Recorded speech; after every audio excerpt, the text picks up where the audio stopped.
Welcome to Surround Presents, the show where we explore everything the Surround Podcast Network has to offer. On this episode, we're showcasing Cool Hunting's Design Tangents podcast. Design Tangents is hosted by the Cool Hunting founders, Evan Orenston and Josh Rubin, and it takes listeners on a journey into the minds of artists, designers, musicians, tech pioneers, visionaries. It's a podcast that explores the creative processes and inspirations that drive design change makers and offers a behind-the-scenes insight into the careers, challenges, and philosophies of creators everywhere. And on this episode, Josh and Evan spoke with Teo Yang, one of South Korea's most interesting designers, whose studio focuses on translating Korean traditional heritage into a modern design language. I think you're really going to enjoy this. I think Koreans do feel this great need to reclaim what's ours and really understand what we had and really use tradition as a resource to build the future.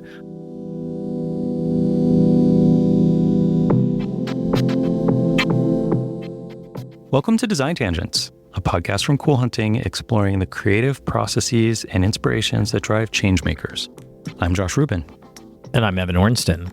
You know, Josh and I have been spending a lot of time in Korea over the last few years, and we're so excited about the culture and pace of innovation there. We organized and hosted our most recent Cool Hunting travel experience in South Korea earlier this year to bring our guests, our readers, our community into that country to experience it firsthand, because we wanted to share our passion for how artists and designers can reference the past and take it into a new direction and give it a new meaning. And that's really one of the dominant themes that we saw during our research of South Korea over a couple years. And Teo Yang is definitely one of the artists, one of the designers that we're incredibly inspired by. He's an amazing guy. He's a multidisciplinary creative, truly. And he's someone who looks back at his native Korean culture and heritage, but he's blazing forward with a completely new vision of it. He grew up in Seoul, moved to Chicago, where he earned a degree in interior architecture from the School of the Art Institute of Chicago, and then to Pasadena, where he earned a degree in environmental design from the Art Center College of Design. He lived and worked abroad in Amsterdam and Berlin, and worked for studios including Marcel Wanders. He eventually moved back to Seoul, and today his entrepreneurial world includes his design studio, a furniture and accessories company, a skincare brand, a line of fragrances, and just to round it off, during the pandemic, he started writing science fiction, and he's actually written and published several books. One of the most special moments during our Cool Hunting Korea trip was when Teo welcomed us into his home. Now, he doesn't live in a new modern building. When he was looking for a place to purchase, he was really drawn to one of Seoul's remaining traditional neighborhoods, or bukchons. He fell in love with a traditional Korean townhouse, a hanok, from 1917 that he has totally restored and in some parts completely reimagined, creating a fresh and vibrant point of view that looks forward and honors the past. Teo recently passed through New York City, and we were so grateful that he made time to sit down and talk with us in the studio.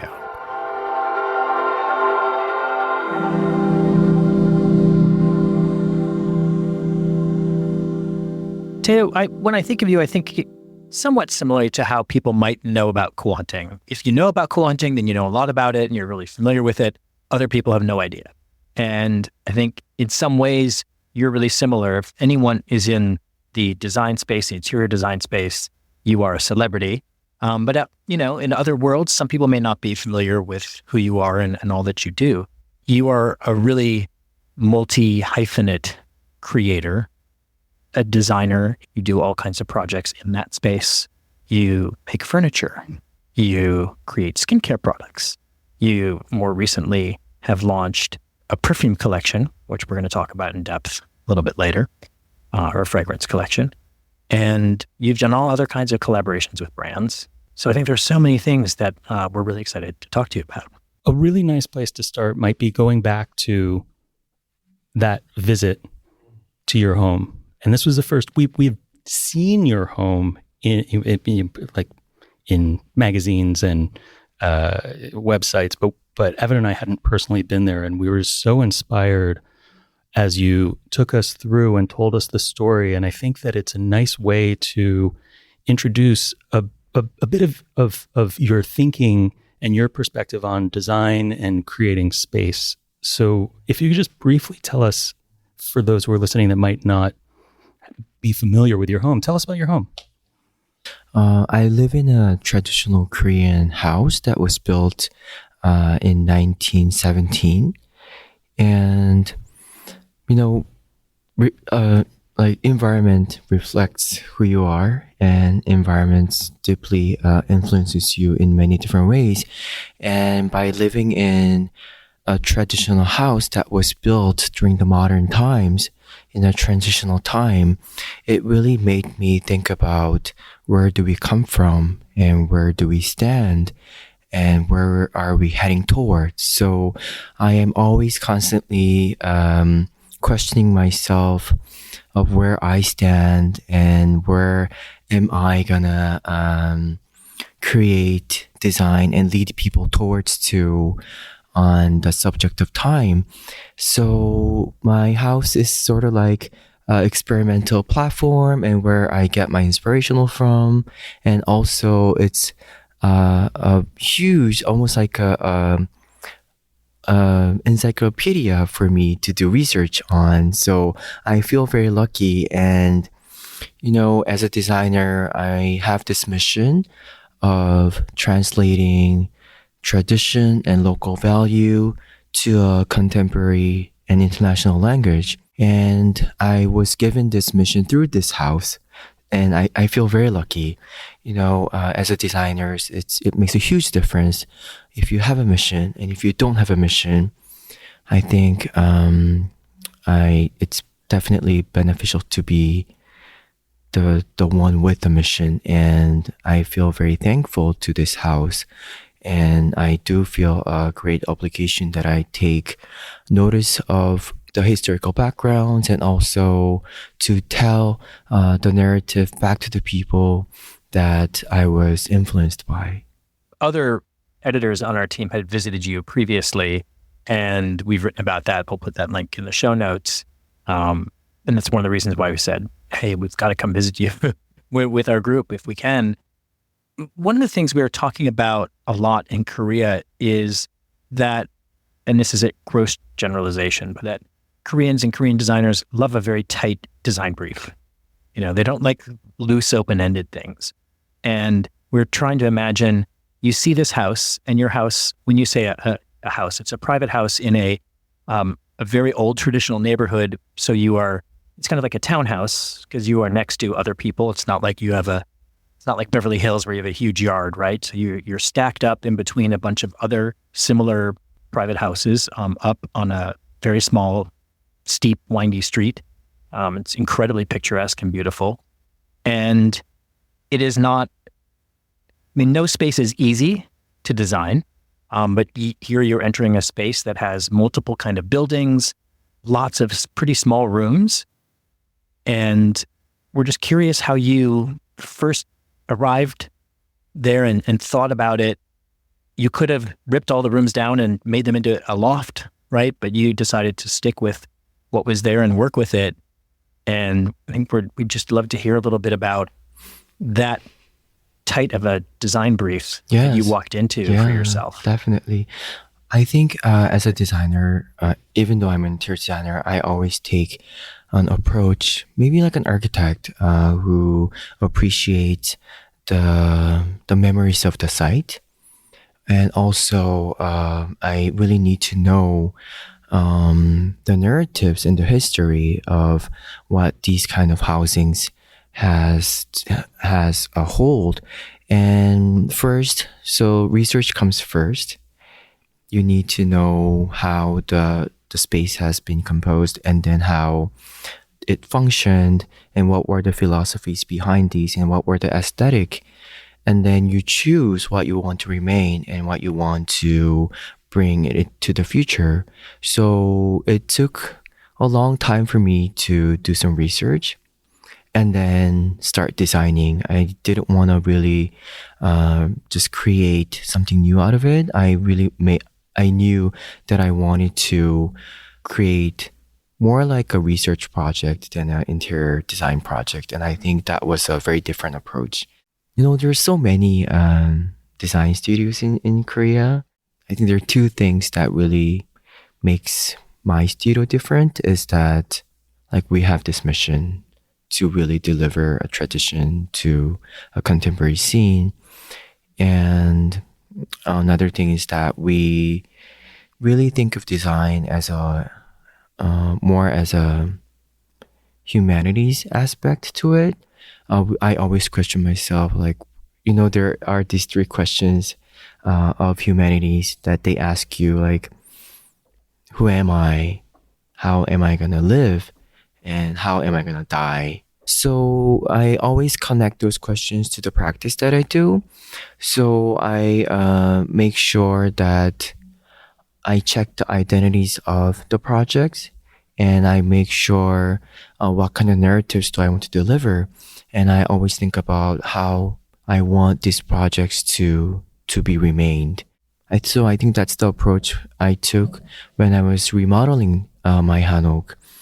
And it's still evolving within those three questions. And I think that's what makes people more interested in what I do. And you can feel when you walk in that it is like a living thing. This isn't just something you designed and then walked away from. You live there. One of your spaces that you work at is also in that hanok, and it definitely feels alive. It feels like it's a work in progress. And while it looks meticulous and beautiful and perfect in so many ways, it also still feels alive and like it's always in this state of movement, which is a pretty impressive achievement, I think. And it does respect the history and the original architecture. And I appreciate that you were talking about also moving into the future, because there are elements of what you've done with that space that are much more forward looking.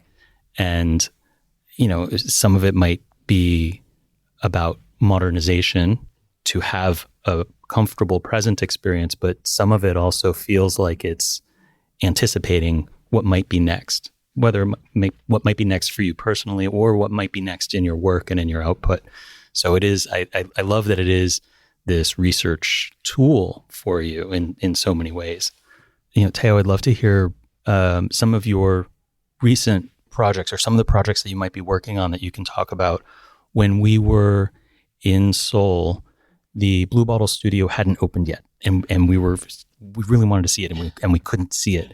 But I know that's a recent project, and I think there's also something you're doing with the National Museum. Yes, Blue Bottle Studio Seoul was a really fun project because we needed to remodel a Korean traditional house that was built in the early 1900s. And it was pretty much the same period when my house was built. So we were really focusing on doing research on like what were the transitions in that period, what were the changes that these houses were facing. And we also wanted to make sure that the new material, such as glass, steel, concrete, what were their roles and what were the energies that those materials were bringing into the housing. That were some answers that we needed to hear.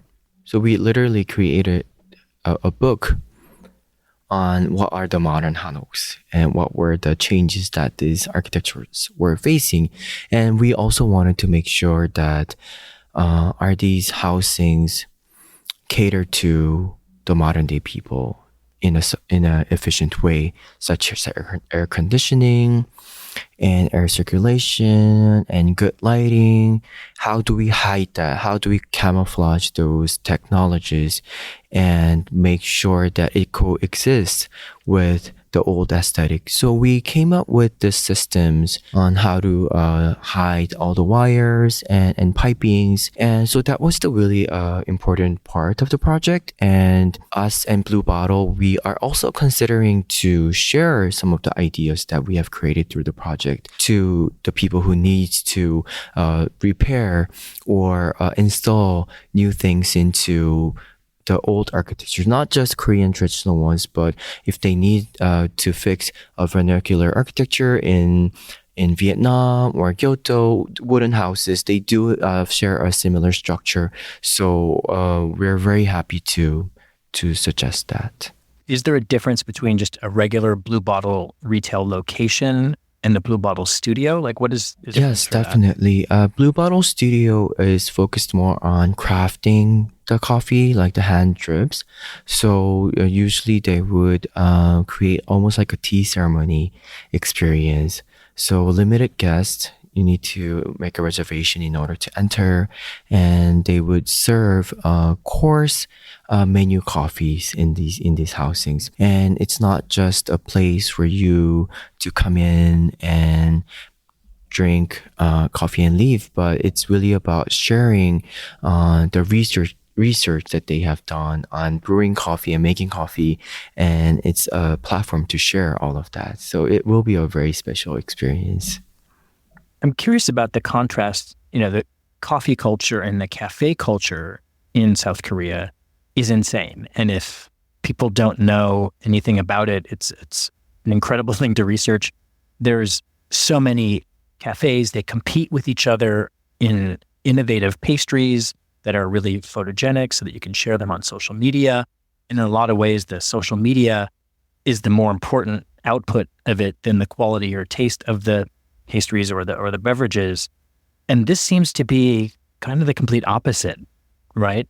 It's a equally intensive experience, but it's super minimal, and it's not about having Instagram friendly pastries with your coffee, right? This is really about savoring the space that you're in and the conversation with the people that you're with, or the solitude that you're bringing on your own to enjoy a handcrafted beverage, Definitely. right? And also being part of this community who respects the craft of coffee and make sure that you support it. I think there's a lot of different meanings of enjoying Blue Bottle Studio, and I was just very happy to be part of it. And even with the space, I made sure that I put a lot of craft in it, such as a painting a wall with traditional lacquer techniques, and bringing in ceramics that was made in the in 5th century, and then we're installing that as a lighting fixture, and also having a traditional metalsmith and wood carving techniques being involved into the space. So it was so much fun to play with the narratives and introduce the narratives and techniques and make sure that people notice that all these old crafts are not just things in the past, but things that we can definitely utilize and things that could definitely inspire us.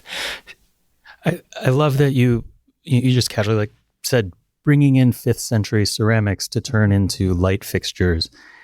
That to me is really, I feel like so many places would look at a ceramic piece from the 5th century and put it on a pedestal and under a glass box and not want to alter it or not want to change its original use.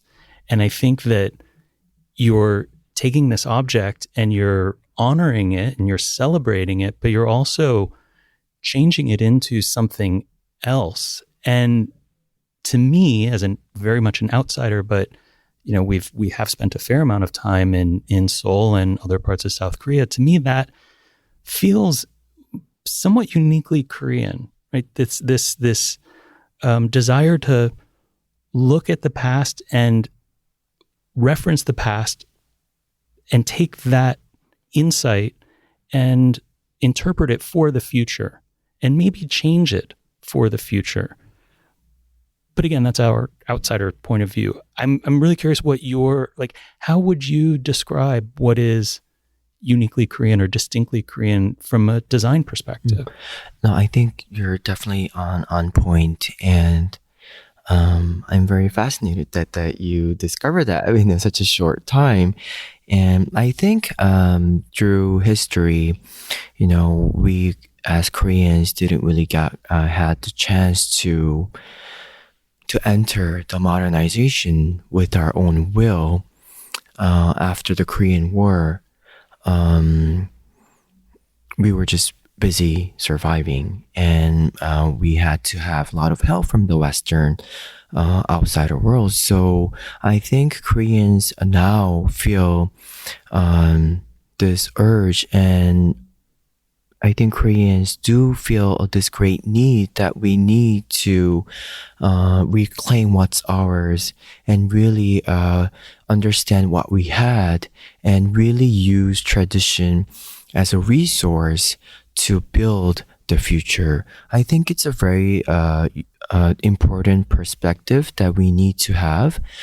Some people look at tradition as something as a past, but now Koreans are really looking tradition as a resource and make sure that we can use this and utilize it to create something beautiful and create something meaningful for the future. So I think it's a really positive change.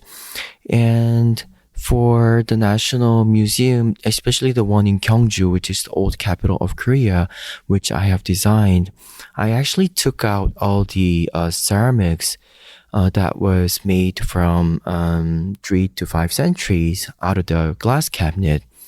I just really wanted to make an environment that people could connect to these old pieces, not just look at them as an old artifact within the glass case, but make connection with them by taking photos and looking at them closely and make them think that it was an ordinary object that was used in the past, but maybe we could create something similar where we could think about where we come from.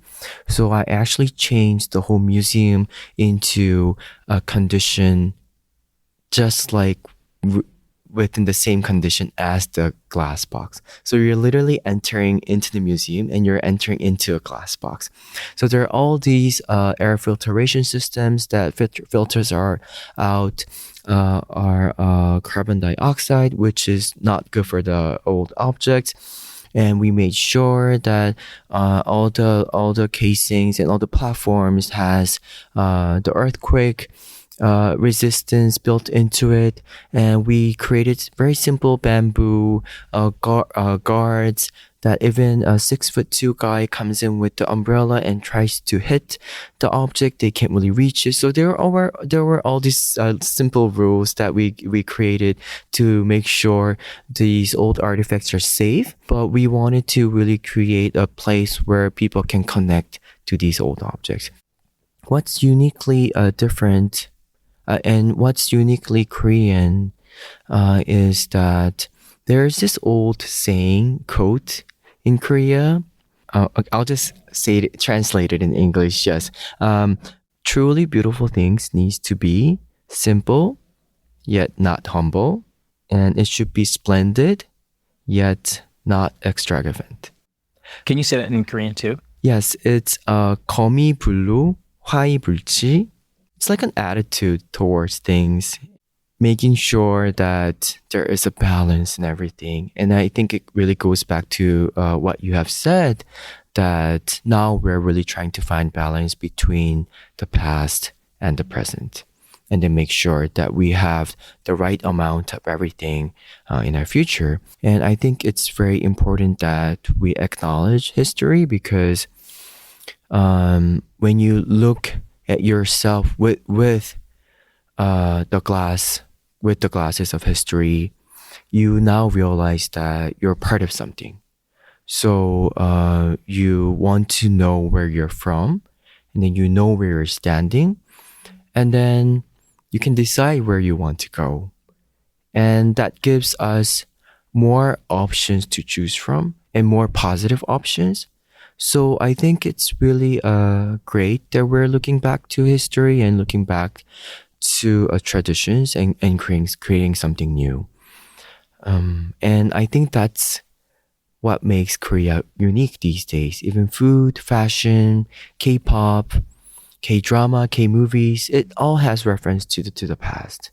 You mentioned art a lot, and I definitely want to come back to that because it's such a big part of your personal interest and very prevalent in your house and the way you integrate it into projects and then redesigning a museum. I'd love to talk about art a little bit when we come back from this quick break.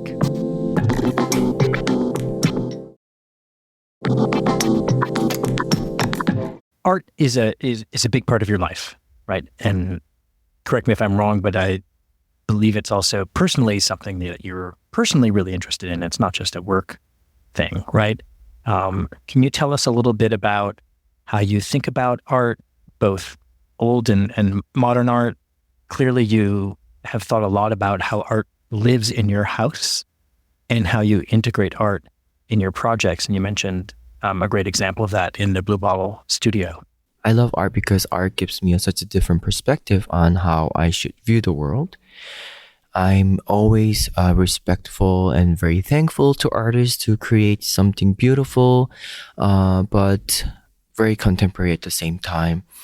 And being contemporary, I think it means that you have a very critical perspective on the world. In order to create art, good art, and also good design, I think you need to have an eye that could define an issue or a problem.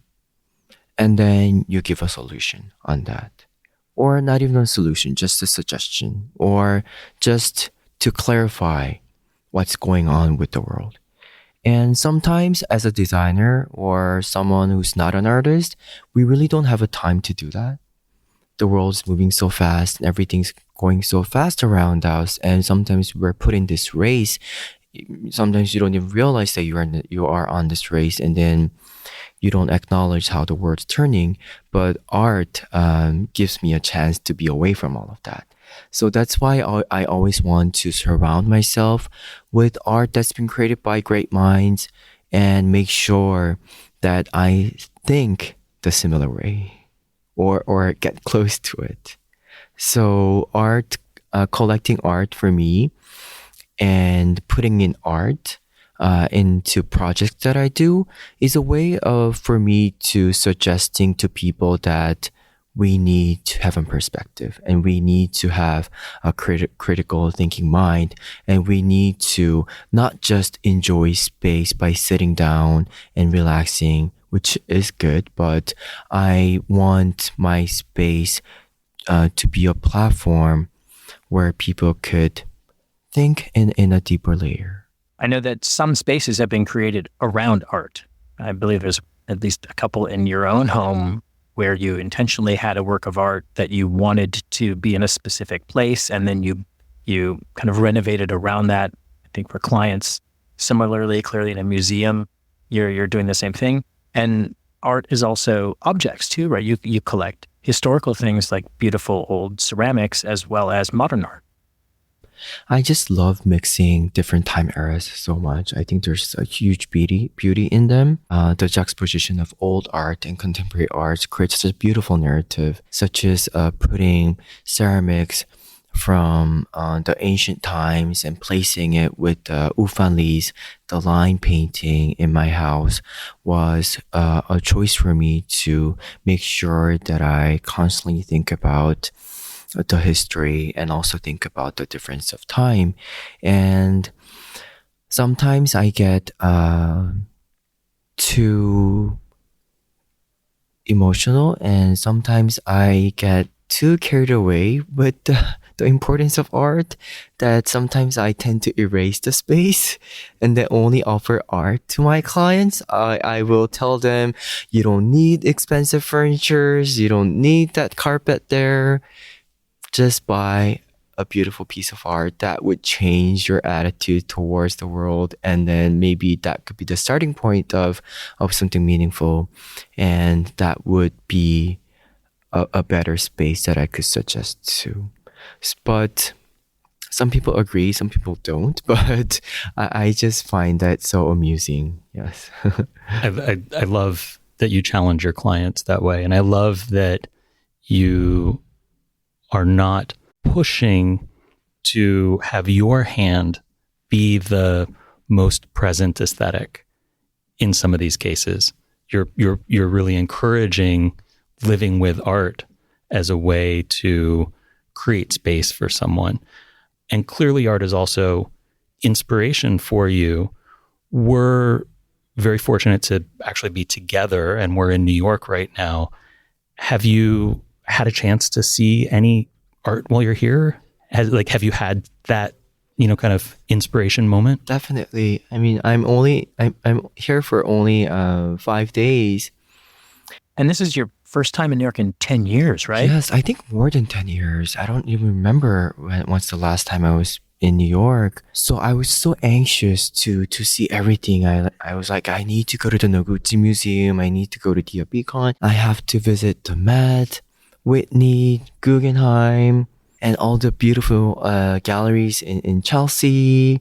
That's your whole 5 days right there. Yes. Did you see the Jenny Holzer in Guggenheim? Yes, I know you're a Jenny Holzer fan. Yes, so I was just at the Guggenheim to see the Jenny Holzer show, and I just loved it so much, and how people were interacting was so fascinating to see, and how this whole museum turns into a huge, like a billboard of about this speech and words turning into art. It's so fascinating to see all of that. And even on the first day I arrived in New York, I had to just throw my suitcase in the hotel and run to the Noguchi Museum. And I was just, I kind of like felt like I was blessed with this energy. I was blessed by Noguchi's furniture, and stone sculptures, and I'm just so happy to be here. Yes.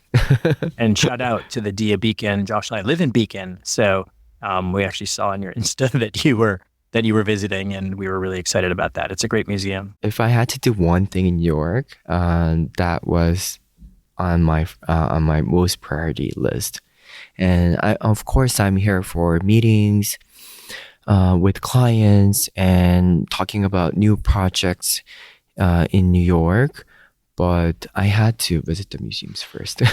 Well, if you do have new projects, then maybe that means you'll be coming back more often, and we can introduce you to some more places. And it would one day it would be really satisfying, I think, to look at art together, because it's always interesting to us to see how individuals receive art and experience it, because it's, it is incredibly subjective. Oh, definitely. I love going to museums and galleries with friends who love to talk about art. It's really inspiring, and to exchange ideas, and that makes that experience time worthy. I'd love to touch base on the pandemic. And as you said, you spent a lot of time in your house and working on things in your house. And when we were there, you shared that you loved sci-fi, and you set out to just start writing sci-fi stories. And that's turned into something else. Tell us a little bit about that. Yes, during the pandemic, obviously all the borders were closed, so I couldn't travel. So I had some time on my own, and I always wanted to write sci-fi stories. So within that years, I was able to write very short stories, 6 different stories. I love sci-fi because it really gives you the momentum and the freedom to escape reality, and then but also look at the reality from almost like a third person's perspective. So you get a clear view of where you're standing, and then you could really talk about anything in sci-fi. So I've been touching bases on a lot of different things like gender issues and environmental issues, and where is this AI going to take us to, and the metaverse. So I had so much fun exploring and really going wild with my ideas. And then I just wanted to turn these small stories into an experience, something that's that has to do with our sense.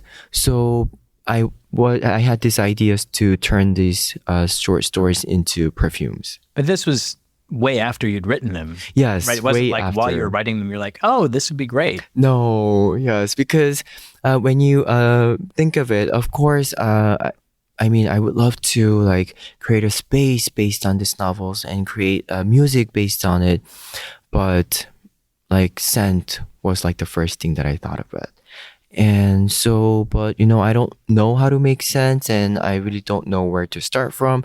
So I put my novel into ChatGPT and asked, like, can you translate my stories into scent?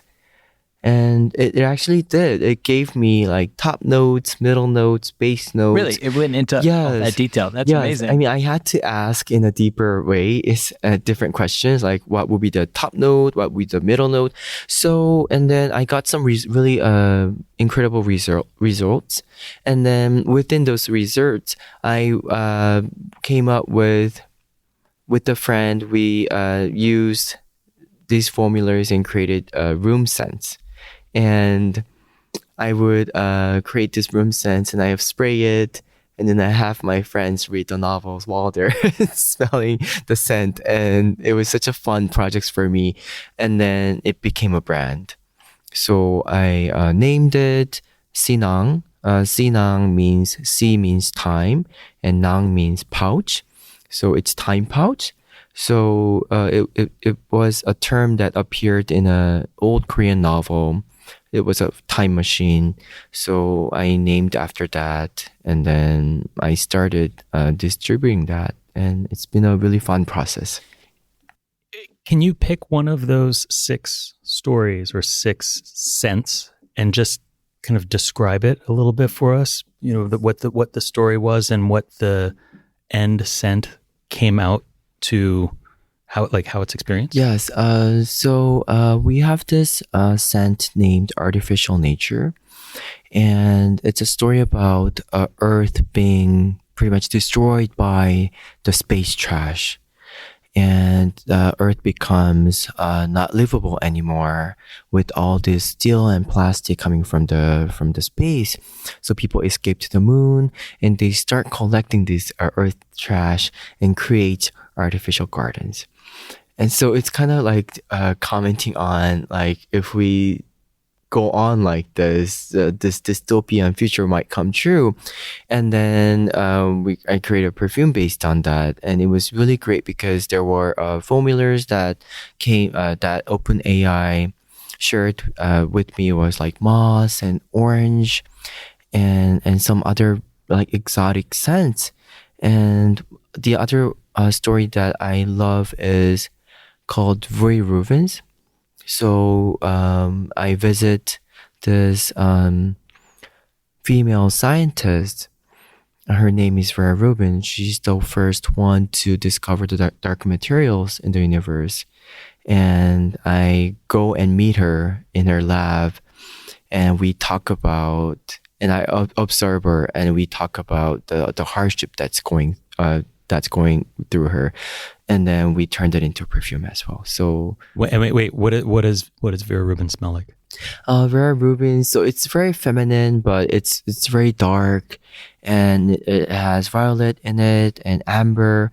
So it's very fascinating how ChatGPT actually turns them into these different formulas. I don't know how it's doing it, but it was just a fun discovery for me as well. And when someone purchases a scent, do they also get the novel? Yes, I mean the short stories are on the website of the Sinang. Even the shorter ones are on the website, so you can read and actually choose your scent based on the stories, or you can just choose a scent and then discover the story afterwards.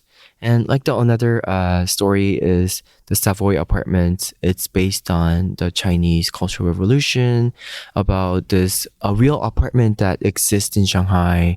And I imagine like what would happen to this expat, and what happened to this Art Deco apartment. And then so I hope people could enjoy and learn more about it. Yes. We talked earlier about having a really tight design brief, and unfortunately that applies to us too. We're very happy that you've given us a little bit of your time while you're here in New York. And right after this break, we'd like to talk about one more thing before we have to wind up.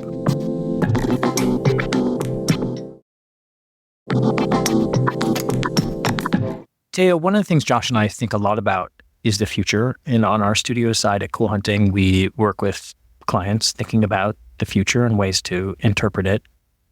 How do you see design and all the things that you're passionate about as tools for solving some of the problems that we're likely to encounter over the next good chunk of time? I think we do need to acknowledge that design is a tool, and design needs to give solutions. If you're not giving solutions, and if you're not directing people in the right way, I don't think it should be considered as design. I mean, it's such a harsh statement, but I think it's true.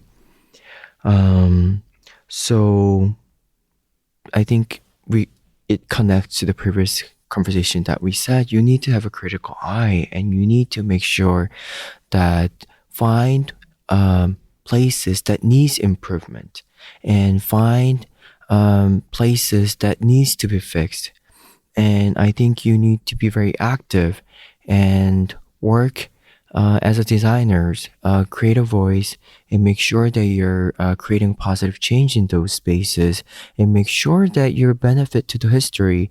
And I think you need to acknowledge that things that we're creating right now is part of the history, and it will be documented, and it will be shared within times. So you need to be very careful on how you think and how you create new things. You talked about how AI helped you translate a work of fiction that you created into a scent. Do you see other ways that you can bring AI into your creative practice? Yes, I mean, in our studio, we already use AI in our research. We had to do some research on a luxury brand that's opening in Korea. So we were trying to find similarities between a Korean traditional noble house and with the Italian palazzos.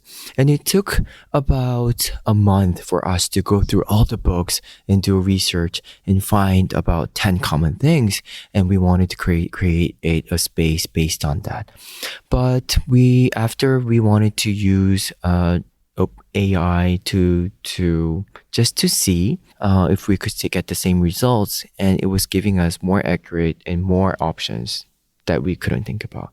So I think it really, if we utilize it well, it will really help us to shorten the time on our research, and really give us a more abundant materials that we could use with.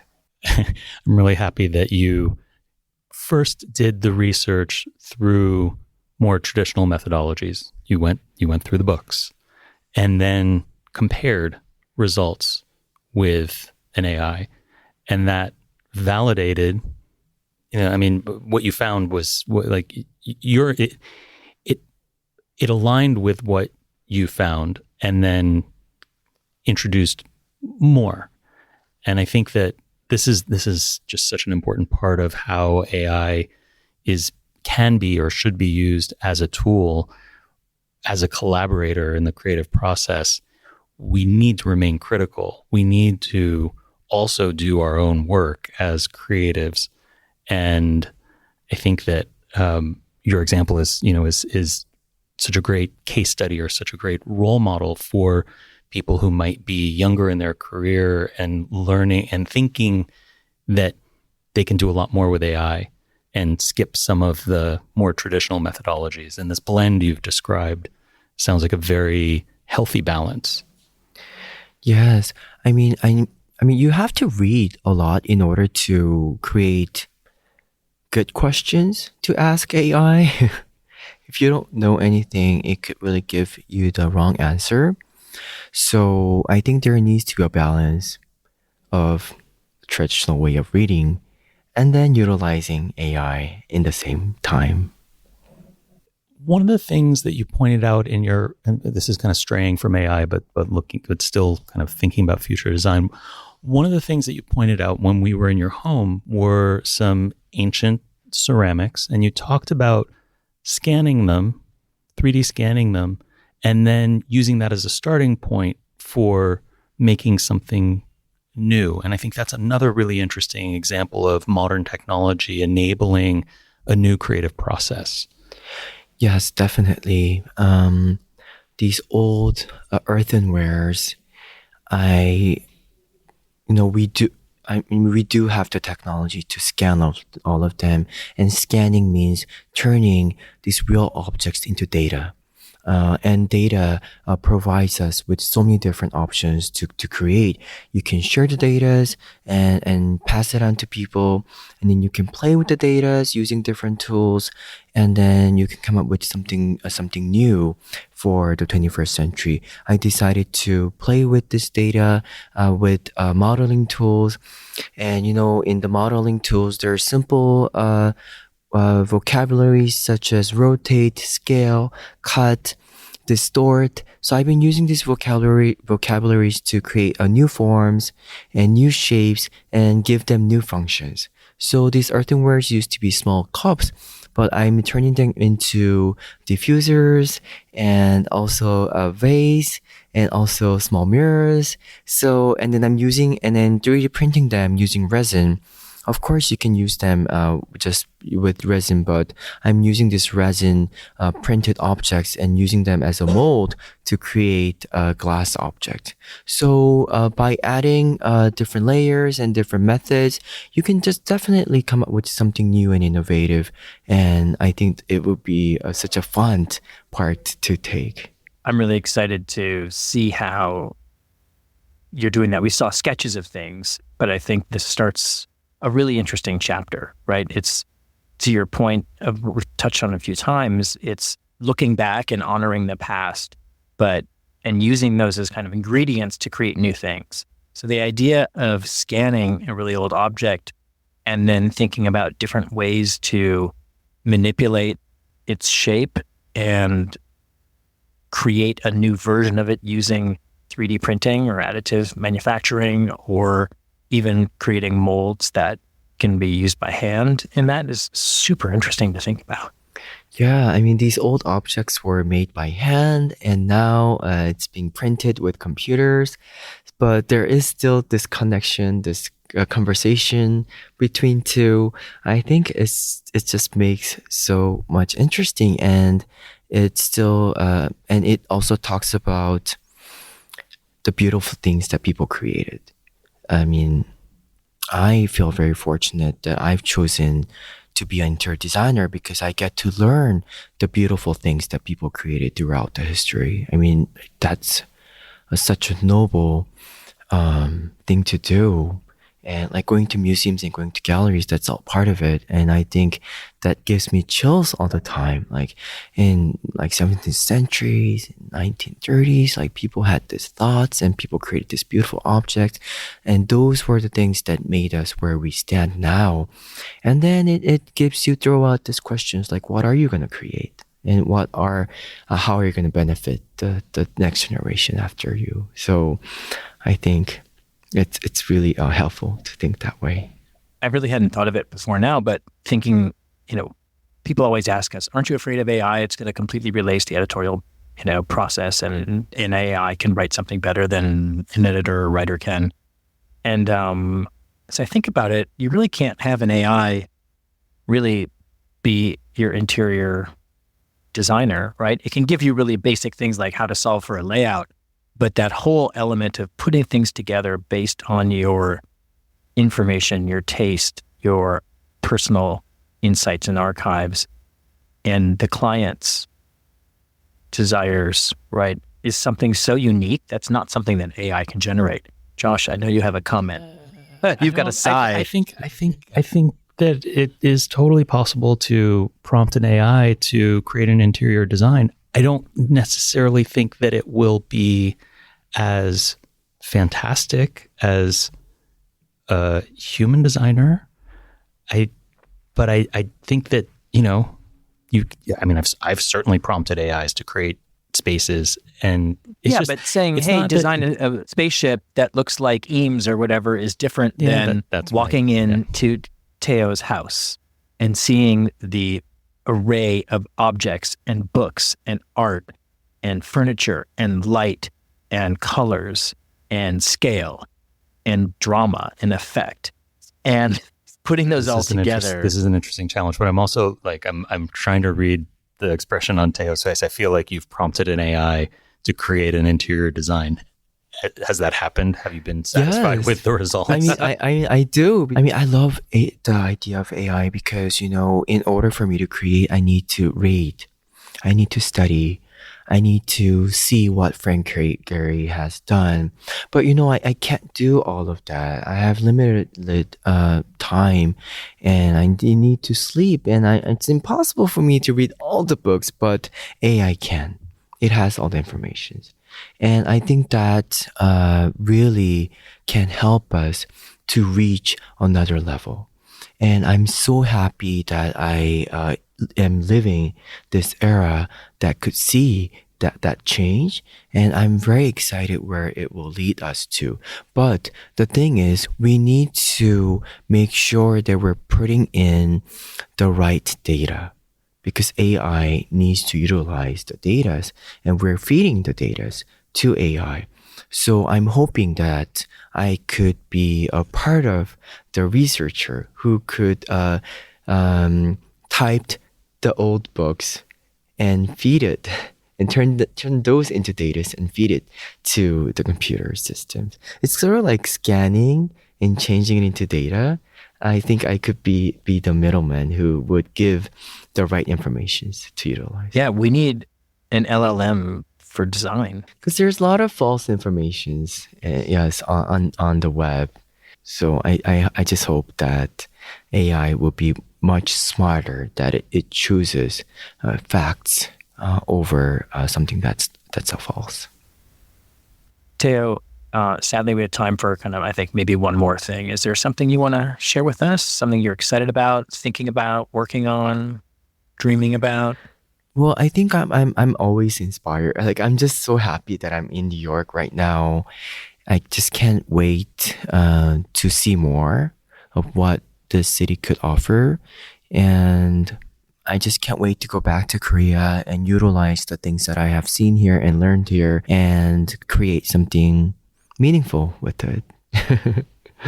That's great. I know that you spend a lot of time in LA, right? You have Eastern Edition, which is a retail location where you sell the furniture and furnishings that you make. You have another location in Seoul, and we'd love to have one in New York. Hint, hint, wink, wink. That would be awesome. Yeah, I feel like we could go on and on for a couple more hours, because there are so many little threads that we've just started to pull on. But so grateful for your time, Teo, and so grateful for your work. It is beautiful, and it is important, and it is interesting, and we're just really happy to have had this time with you. I feel very honored to be here. Thank you.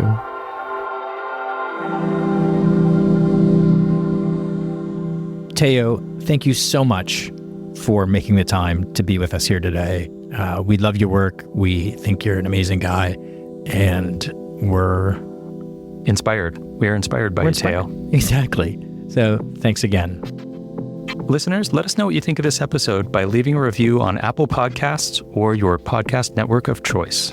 And thanks to Master Dynamic, the official headphone partner of the Surround Network, and to our great behind-the-scenes team, including our producers Rob Schulte and Rachel Senator at the Surround Podcast Network, which is part of Sandow Design Group. To hear more podcasts like Design Tangents, head to surroundpodcasts.com, where you can hear shows like Clever, hosted by Amy Devers, or Ideas of Order, the California Closets podcast.